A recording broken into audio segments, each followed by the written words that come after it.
What did he say? Don't you leave him, Samwise Gamgee. And I don't mean to. Sam tells Frodo in Peter Jackson's film adaptation of The Fellowship of the Ring.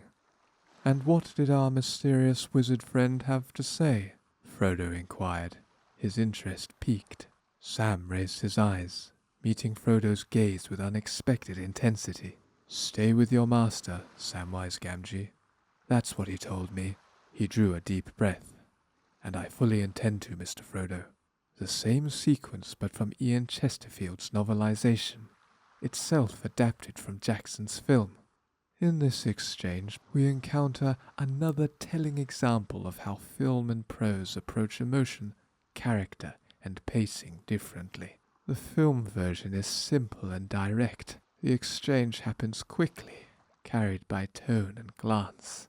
In contrast, the novelization builds to Sam's response. This is not a moment for quick delivery, but for emotional layering. In both versions, Sam's loyalty is absolute, but the path each medium takes to deliver that truth reveals their respective strengths. To further explore these differences, this video will look at one part of the story in both the film and the novelization of The Fellowship of the Ring. First, we'll watch a short clip from the film. Then, we'll read the matching chapter from the novelization. Since films move quickly and can show a lot in just a few minutes, while novels often take pages to describe the same events, we'll break the novelization chapters into short passages. After each passage, we'll stop to talk about what works well in the novel, what might be stronger in the film, and how each version tells the story in its own way. We'll go back and forth like this until we've worked through the whole chapter. At the end, we'll wrap everything up by thinking about what each medium does best, where they might struggle, and how comparing them helps us understand the story in a new way. By the time we're finished, we'll have a much clearer idea of how storytelling changes when it moves from screen to page, and why that matters. Let's begin.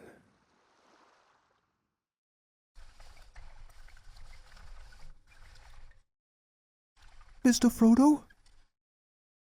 Frodo? Frodo! I thought I'd lost you. What are you talking about? It's just something Gandalf said. What did he say? Don't you lose him, Samwise Gamgee. And I don't mean to. Sam, we're still in the Shire. What could possibly happen? Frodo! Merry, it's Frodo Baggins. Hello, Frodo. Get off him. What's the meaning of this? Others, you've been into Farmer Maggot's crop. Oi! Oi, you there! Get my letter, Mama! Oi, you there! Oi, Mama! Get us out of my field! Oh! I don't know why he's so upset. It's only a couple of carrots. And some cabbages. And those 3 bags of potatoes that we lifted last week. And then the mushrooms the week before. Yes, Pippin. My point is, he's clearly overreacting. Run!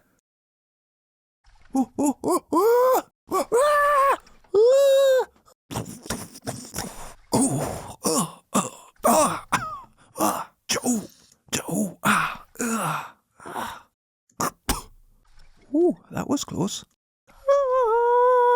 I think I've broken something. Trust a brandy book and a toque. What? That was just a detour. A shortcut. Shortcut to what? Mushrooms! Ka-tang, ka-tang, ka-tang.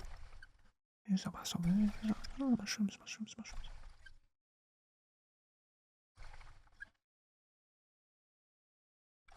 I think we should get off the road.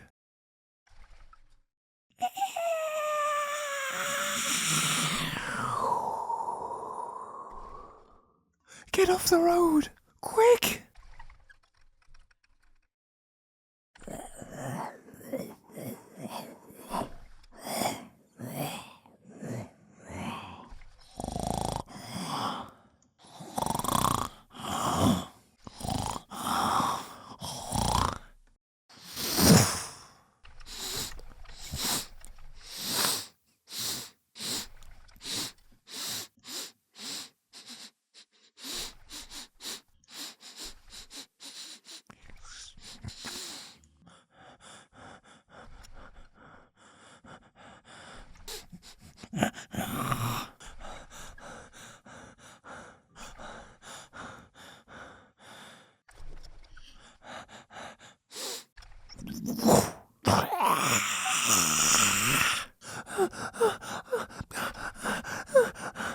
What was that?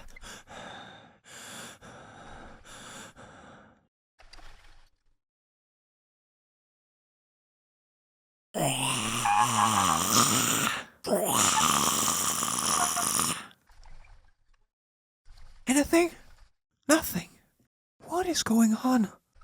That Black Rider was looking for something. Or someone. Frodo? Get down!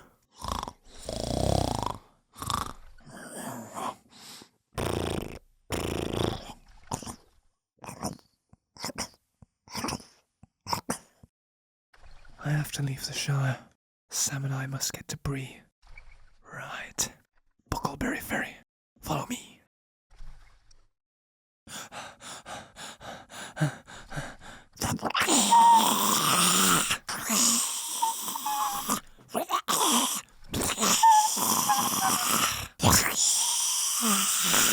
Run!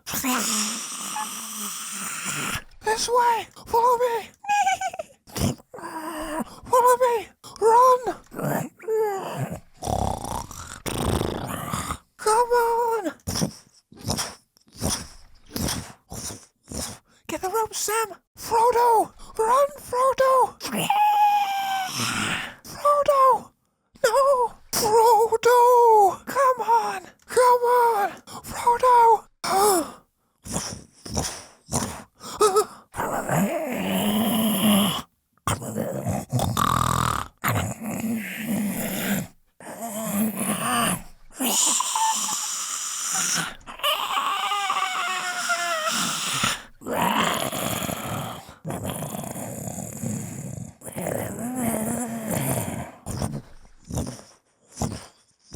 How far to the nearest crossing? Brandywine Bridge. 20 miles.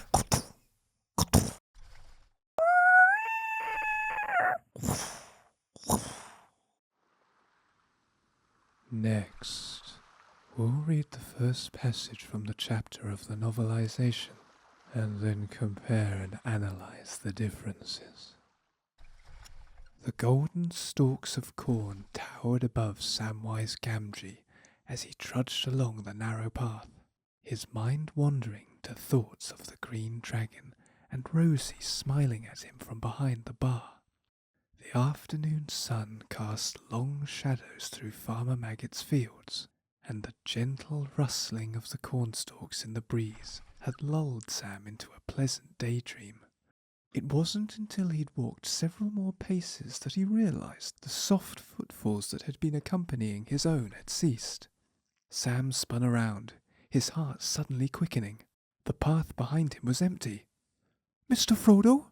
he called, his voice rising with anxiety. When no answer came, panic seized him. "Mr. Frodo!"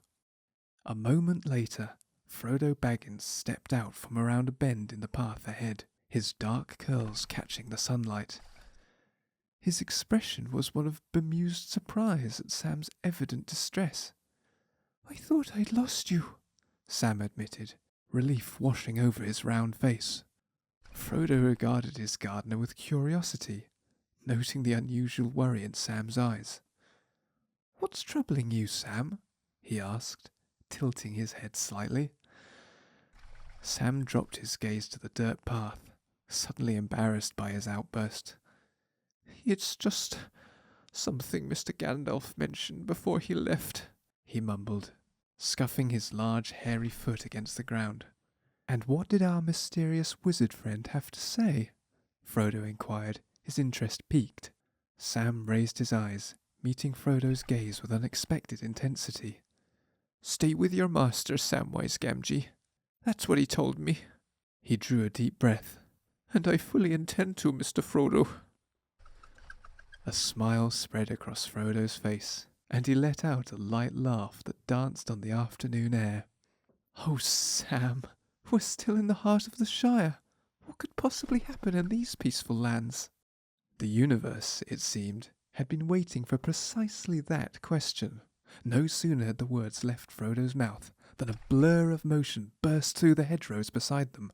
The impact sent Frodo tumbling backward onto the path. Sam lunged forward to help his master, only to be knocked off his feet by a second figure barreling through the greenery. Frodo, is that you? Came an excited voice. Merry, look here, it's Frodo Baggins. Sam scrambled up, immediately recognizing the troublemakers. Peregrine Pippin Took was sprawled atop Frodo, while Meriadoc Merry Brandybuck stood nearby, clutching an armful of clearly pilfered vegetables. Get off him this instant, Sam growled, hauling Pippin away from his master. The four hobbits untangled themselves, surrounded by scattered carrots, cabbages, and potatoes that had tumbled from the thieves' grasp during the collision. What in the name of the Shire are you two doing? Sam demanded, brushing dirt from his trousers. Hold these a moment, would you? Merry said casually, thrusting a large cabbage into Sam's unsuspecting hands. Sam's face reddened as he examined the vegetable. You've been at Farmer Maggot's crops again, haven't you? He accused, his voice rising with indignation. Before either culprit could defend themselves, the ominous sight of a pitchfork appeared above the hedgerow, followed by the enraged shouts of Farmer Maggot himself. Who's trespassing in my field? The farmer bellowed, his voice carrying across the cornfield. Out! Get out of my corn, you thieving scoundrels! I'll teach you to steal from honest folk! Merry and Pippin exchanged alarmed glances, before hurriedly gathering their stolen bounty. Without a word, they dashed away down the path. Frodo hesitated, only briefly, before following, leaving Sam standing alone, still clutching the incriminating cabbage. This opening passage from this chapter of the novelization plays to strengths that the film couldn't easily match. The internal states of characters, especially Sam, are conveyed with intimacy and texture. The reader is brought directly into his thoughts. The warm, meandering fantasy of the green dragon and Rosie, so that his sudden shift to anxiety feels immediate and personal. That interiority is more than just mood setting. It's a form of narrative foreshadowing that primes the reader for the ensuing disruption. Another strength is the way the narration shapes tone and pacing. The gentle sensory detail, the golden stalks, the rustling breeze, the lengthening shadows, creates an unhurried atmosphere that makes the burst of action with Merry and Pippin feel sharper and more chaotic. Prose allows this shift to be exaggerated through contrast in sentence structure, from the languid descriptive opening to the rapid event-driven exchanges of dialogue and movement. This elasticity of pacing is something prose can manipulate without relying on the momentum of editing or camera movement. That said, the medium also has its limits. While the description paints an idyllic rural scene, it cannot capture the precise physical comedy and kinetic timing of Merry and Pippin's chaotic entrance in the way the film did, where the actors' expressions and physical beats landed with an extra punch. The tumbling of hobbits and scattering of vegetables, for instance, can be imagined here, but the visual medium was able to exploit it for richer slapstick impact. The dialogue does much of the comedic lifting, but it leans heavily on reader imagination to visualize the scene's physical geography. Let's continue. Realization dawned on Sam's face, and he dropped the vegetable as if it had suddenly caught fire, and sprinted after the others, his short legs pumping furiously. I don't understand why he's making such a fuss, Merry called over his shoulder as they fled. It's barely a handful of carrots. Pippin, breathless but still able to talk, added, And some cabbages. And those 3 sacks of potatoes we borrowed last week. Oh, and don't forget the mushrooms from the week before. Yes, thank you for the inventory, Pippin, Merry retorted. My point is, the old farmer is clearly overreacting.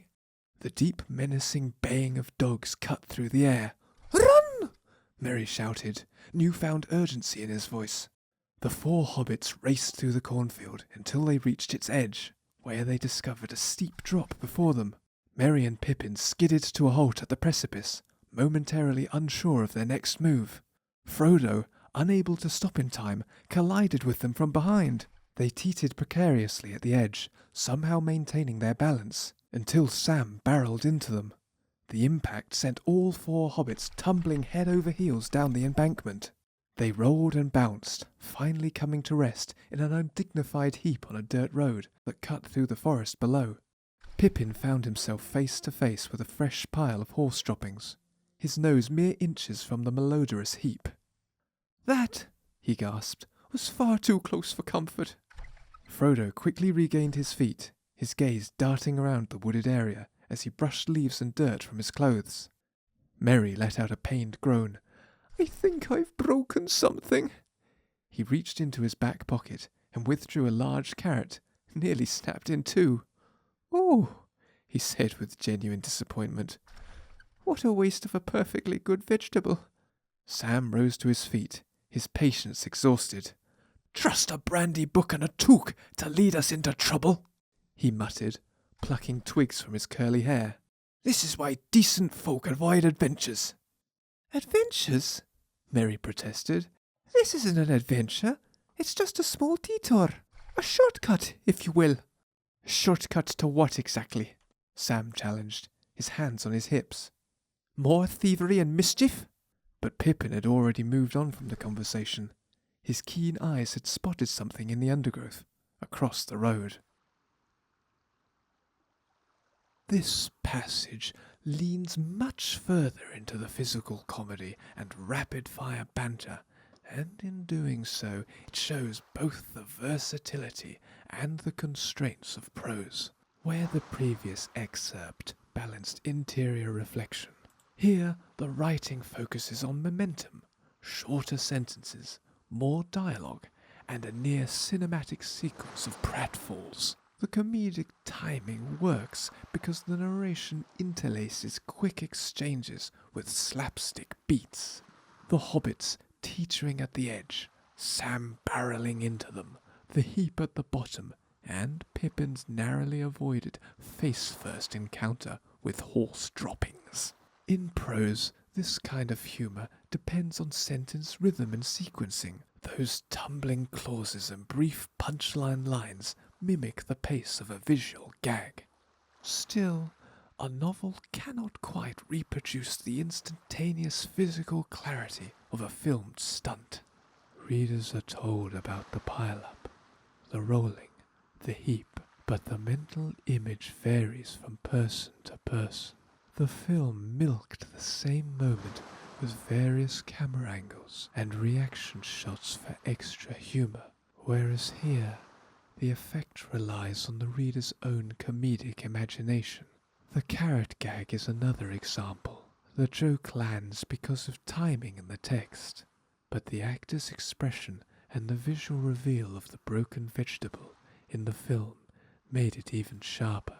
Where prose does have the advantage here is in layering character voice into the action without breaking pace. Merry's mock logic about farmer maggots overreacting, Pippin's oblivious inventory of past thefts, Sam's grumbling about decent folk avoiding adventures. These all feed characterization in real time.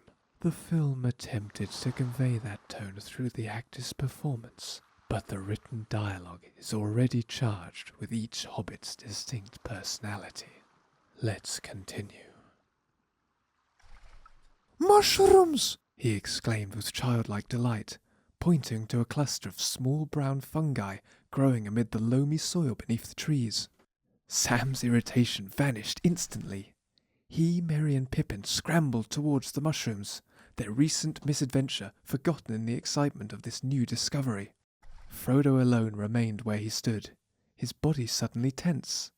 Unlike his companions, he felt something in the air, a change in the atmosphere that made the hair on the back of his neck stand on end.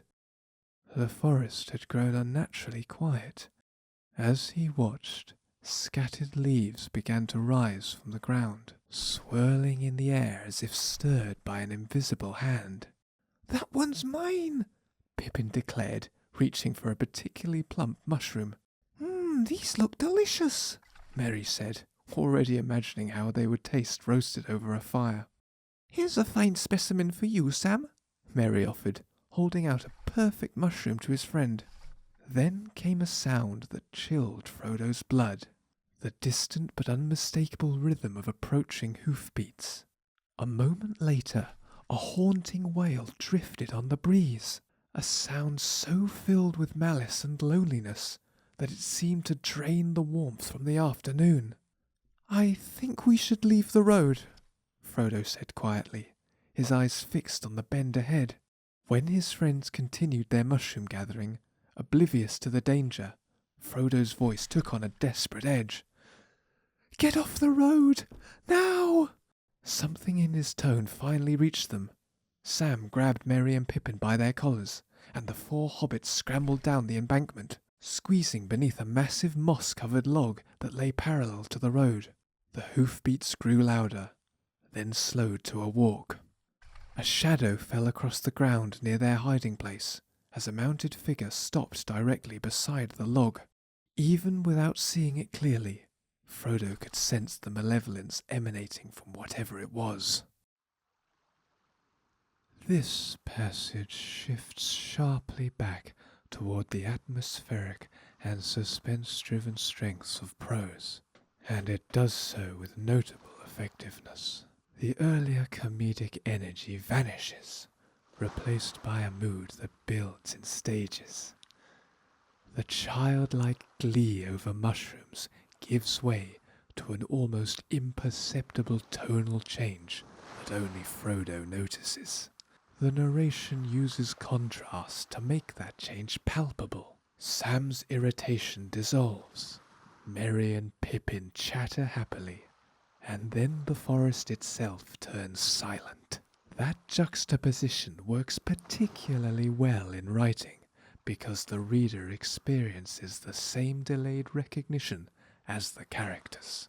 The slow recognition of danger mirrors Frodo's growing unease. The sensory layering here is one of prose's most effective tools.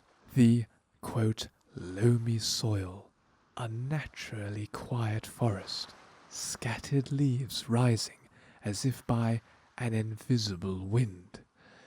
These details create a tactile and visual eeriness that the film had to render visually, but prose can deepen through the psychological filter of a character. Frodo's reaction to the hoofbeats and haunting wail isn't just described, it's infused with subjective perception. Quote, so filled with malice and loneliness that it seemed to drain the warmth from the afternoon. End quote is not an objective statement, it's a blend of emotional and physical sensation. That's something a novel can convey more directly than a purely visual medium, where audience interpretation might vary. The one limitation here is that the haunting wail and malevolence are named outright, which slightly reduces the space for the reader to imagine those sensations for themselves. In the film, the sound itself could bypass description entirely and hit the audience directly, while in prose the reader must conjure it, and telling them what it feels like risks dampening that imaginative work. Let's continue. The air grew cold, as if winter had descended in an instant.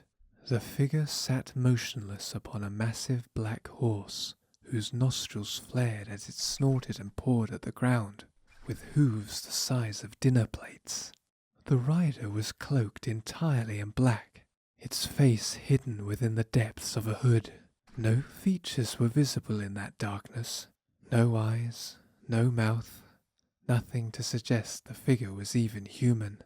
Frodo held his breath, a bead of sweat trickling down his temple despite the sudden chill.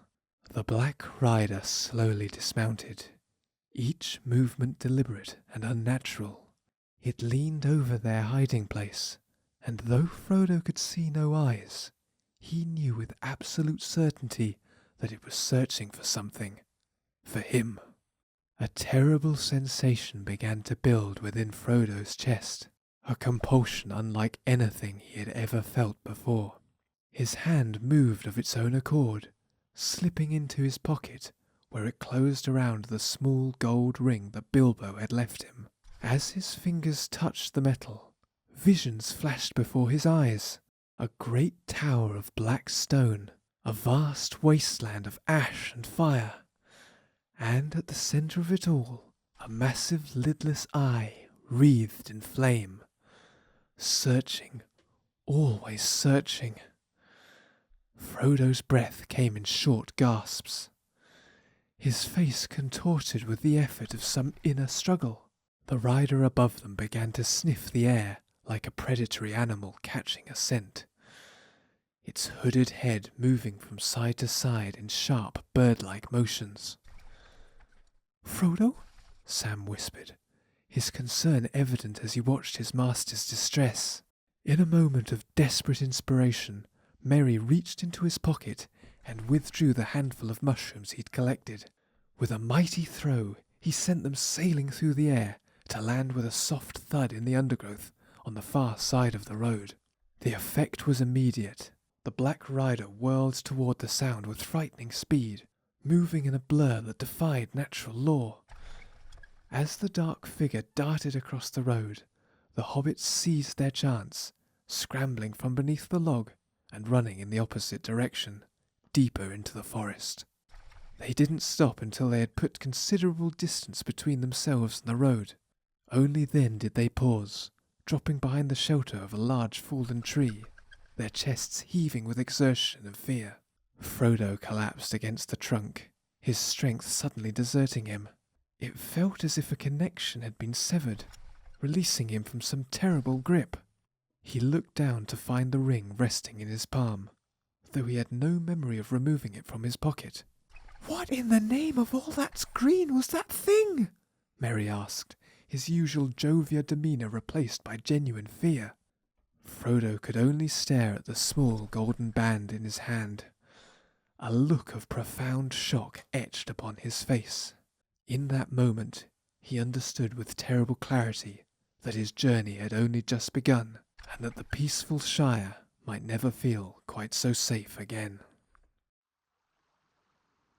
This passage draws heavily on prose's capacity to fuse external menace with internal experience, and it does so in a way that feels like the thematic fulcrum of the entire sequence so far. Unlike the earlier passages, which leaned into either comedy or suspense, this one sustains an unbroken tone of dread from start to finish, amplifying it through controlled pacing and tightly interwoven sensory detail. The description of the Black Rider's presence is particularly effective in text because it allows the reader to linger on unnatural details in a way the film couldn't without stalling momentum. The, quote, hooves the size of dinner plates, the sharp bird-like motions, the lack of visible human features, these are carefully chosen to register as wrong in subtly different ways, layering the unease.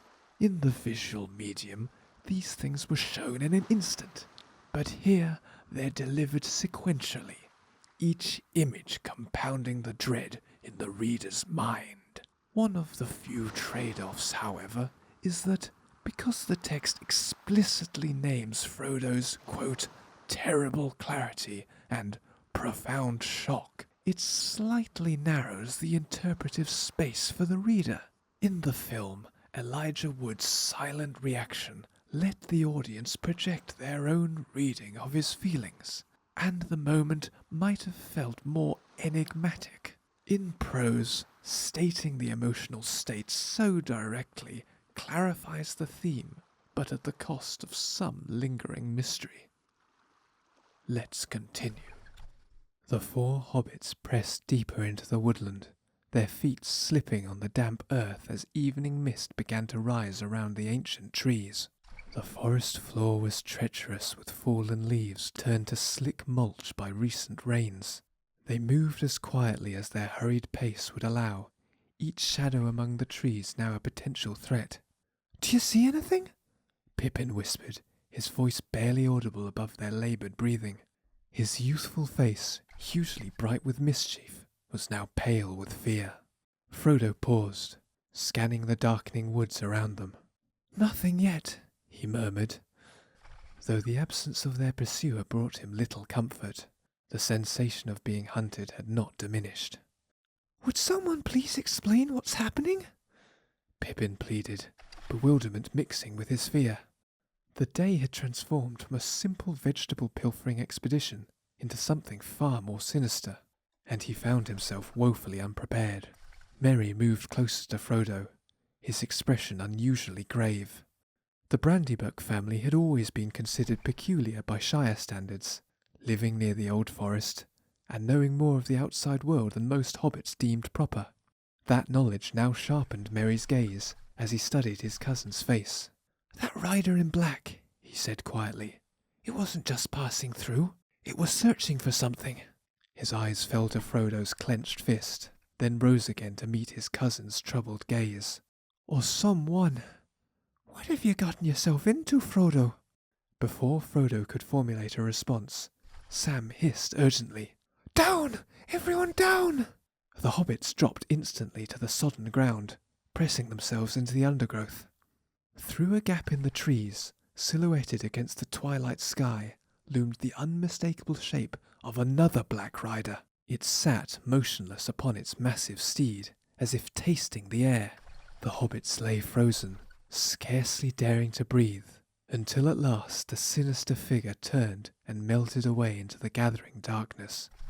Only when the sound of hoofbeats had faded completely did Frodo release the breath he'd been holding. A decision crystallized in his mind, one he'd been avoiding since Gandalf's urgent warnings about the ring. "I have to leave the Shire," he said, his voice steady despite the fear churning within him. He glanced at Sam, seeing the unwavering loyalty in his gardener's eyes. "Sam and I must reach Bree as quickly as possible." Merry studied Frodo intently, comprehension dawning on his face. Whatever trouble surrounded his cousin was far greater than stolen vegetables or angry farmers. This was something that reached beyond the borders of their homeland, something dark enough to bring these terrifying strangers into the peaceful Shire. "Then you'll need help," Merry decided, his quick mind already plotting a route. "We can take Buckleberry Ferry. It's our best chance to put the river between us and these things." No sooner had he spoken, the hobbits were moving again, following Merry's lead through the tangled undergrowth. The terrain began to slope downward as they approached the banks of the Brandywine River. They'd covered perhaps 100 yards when a sound froze them in place. The crack of branches and the soft thud of heavy hooves on damp earth. This passage serves as a bridge between the immediate peril of the Black Rider encounter and the broader trajectory of Frodo's quest, and it plays to Prose's ability to sustain an emotional through line while advancing plot. Where earlier passages leaned on moment-to-moment sensory tension, this one layers dread with strategic dialogue that deepens both character relationships and narrative stakes. The descriptive opening is strong in how it grounds the reader physically. The, quote, evening mist, slick mulch, and ancient trees place the hobbits in a living, damp, almost oppressive environment. Prose can linger on these textures in a way the film was forced to abbreviate. We get a tactile sense of difficulty and discomfort with every step, which reinforces their vulnerability. This environmental friction also mirrors the emotional weight pressing on the characters. That said, there's a double edge to this form of detailed description. While it excels at giving the reader more information, it risks slowing down the pacing during moments that, in the visual medium, hit more sharply through silence and motion. Emotional cues such as Pippin's pale face, Merry's grave expression, Frodo's steady voice are told rather than shown in action, which in the film were conveyed instantly without verbal elaboration. The specificity of detail also means the reader is locked into one interpretation of tone and mood, whereas the movie allowed ambiguity to linger in a look or gesture. Let's continue. This way! Merry whispered urgently, changing direction. But it was too late. A black rider burst from between the trees with frightening speed, its mount's eyes rolling wildly in the dim light. The hobbits scattered like startled rabbits. There's another one! Merry cried as a second black shape materialized from the mist. Frodo, follow me! The night erupted into chaos. The terrible shriek of the riders cut through the air like a blade of ice. Hooves thundered across the forest floor, gaining on them with supernatural speed. Glimpses of snarling horse mouths and billowing black clothes flashed in Frodo's peripheral vision as he ran with all his might, his lungs burning for air. Stay together! Merry shouted over his shoulder, leaving them down a steep embankment. And then, through a break in the trees, Frodo caught sight of water, the wide, dark expanse of the Brandywine River stretching before them. A small wooden platform extended from the bank into the water, where a crude ferry was tethered to a post. It was little more than a flat wooden raft with rails, but to the fleeing hobbits it appeared as salvation itself. Get the rope, Sam! Merry commanded as they scrambled onto the wharf. Through the swirling mist behind them, the ominous shapes of 4 black riders converged on their position, moving with a relentless purpose. The hobbits tumbled onto the ferry, their hands frantically working at the moorings. Sam looked up from the ropes, his face contorting with horror. Frodo! He screamed. Frodo was still on the wharf, 20 paces from the ferry. Behind him, the black riders bore down, their horses' hooves striking sparks from the wooden planks. With the last of his strength, Frodo hurled himself forward in a desperate leap. For one terrible moment, he hung suspended in the air above the dark water, then crashed onto the ferry's wooden deck as Sam and Pippin pulled him to safety. The thunder of hooves grew deafening as the black riders reached the end of the wharf. Sam and Merry drove the poles into the riverbed, shoving the ferry away from the dock. The raft slid into the current just as the lead rider reached the edge of the platform. The black horses reared at the water's edge, their shrieks mingling with the unearthly wails of their riders. The hobbits covered their ears against the terrible sound, a noise that seemed to pierce straight through flesh and bone to touch the soul itself. Then, as suddenly as they had appeared, the riders wheeled their mounts away from the water and galloped northward along the riverbank, quickly vanishing into the thickening fog. The hobbits collapsed onto the ferry, gasping for breath. The gentle current carried them steadily across the wide river, putting precious distance between them and their pursuers. "How far to the nearest crossing?" Frodo asked when he could finally speak again, his eyes still fixed on the shrouded shoreline they'd left behind. Merry followed his gaze, understanding the question's urgency. "The Brandywine Bridge lies 20 miles to the north," he replied grimly. "But that gives us some time at least. Not much, but some." As the eastern shore approached them through the mist, Frodo turned to face toward their destination. Somewhere ahead lay the village of Bree, and he hoped, Gandalf. But the comforting thoughts of warm hearths and friendly faces were overshadowed by the chill certainty that the Black Riders would not abandon their hunt so easily. The night was only beginning, and the road ahead stretched dark and unknown before them. This sequence plays to one of prose's greatest strengths, controlling pacing through sentence structure and descriptive layering. The writing accelerates as the riders burst into view, using short clauses. Quote, "The hobbits scattered like startled rabbits," end quote, to convey shock and urgency, then elongates in moments like Frodo's mid-air leap, slowing the reader's perception so the tension hangs in suspension. The film could show this physically, but the prose creates an internalized sense of dread and inevitability through word choice. Quote, relentless purpose, a blade of ice, touch the soul itself, end quote, which also communicates the supernatural menace of the riders in ways a purely visual medium might have to externalize with sound design and camera work.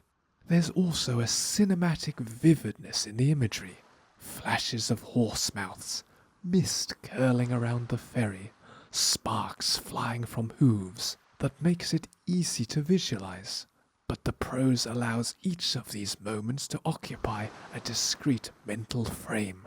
Instead of simply cutting rapidly between shots, the text lets the reader linger on details that amplify the threat. Likewise, interiority comes through subtlety. Frodo's awareness of the water as, quote, salvation itself, Merry's grim calculation about the bridge, make the action more than a physical chase. The danger is contextualized in a way the film might have needed extra dialogue or backstory to accomplish. At the same time, some beats risk losing immediacy because of the narrative's urge to clarify or restate stakes mid-chase. Phrases like, quote, not much but some, or the reiteration of Frodo's hopes and fears after the crossing slightly diffused the momentum that the earlier action had built. In the film, the cut from escape to aftermath preserved tension by letting silence and the expression of the actors carry those feelings without verbal reflection. Here, the prose takes the opportunity to plant thematic reminders about the scope of the threat, which strengthens the novel's arc but trades a little of the breathless urgency for foreboding. Ultimately, this chapter thrives on the novel's ability to weave character thoughts, environmental description, and controlled pacing into a single fabric. It delivers emotional intimacy and thematic foreshadowing in a way the film might have struggled to match. Yet in exchange, it sacrifices some of the immediacy and physical vivacity that only a moving image and soundscape could provide. Thank you for watching this comparative analysis. Next time, we'll compare the scene where the hobbits journey to the village of Bree with the corresponding chapter in the novelization. Take care, and if you're listening to this, please send help.